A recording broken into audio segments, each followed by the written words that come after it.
Do you think public school is still relevant nowadays, especially in the midst of pandemic where all teaching and learning processes are being conducted online? Maybe this is the best time for parents out there to be considering homeschooling.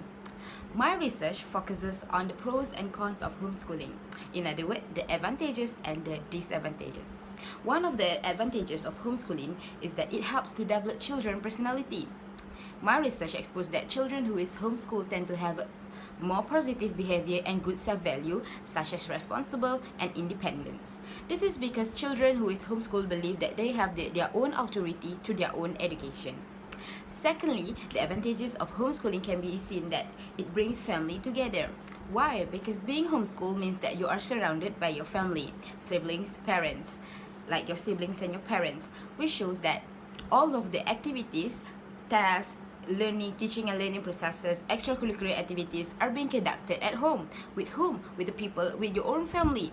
And the people are your family, which means that indirectly it can strengthen the relationship between your family members and brings the family together.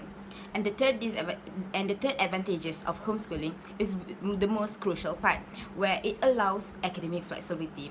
I think these advantages would concern the most parents with special needs children such as autism, ADHD, slow learner and fast learner, where with homeschooling they have their full authority to create their own syllabus and guideline and timeline for their children that suits the capability of their children.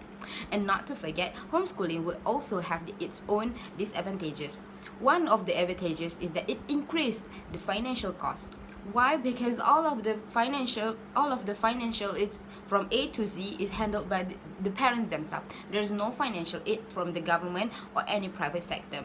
Secondly, children who is homeschooled tend to have lack of social interaction with the outside world.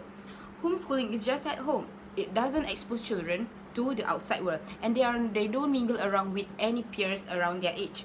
Probably their siblings is just older or younger than them, and the adults that they mingle around is just their parents. And thirdly, disadvantages of homeschooling is that it lack of qualified educators. Why? Because most teachers or most educators would prefer to serve in public school or private school because of the benefit that they get. Homeschooling does not provide benefits the same as private and public sector, and there's no holiday, and homeschool teachers tend to be bounded with the schedules of the children, means that they need to follow the children's schedule. Maybe it's up to the parents themselves to evaluate whether homeschooling is the best choice for their children or not. That's it from me. Thank you.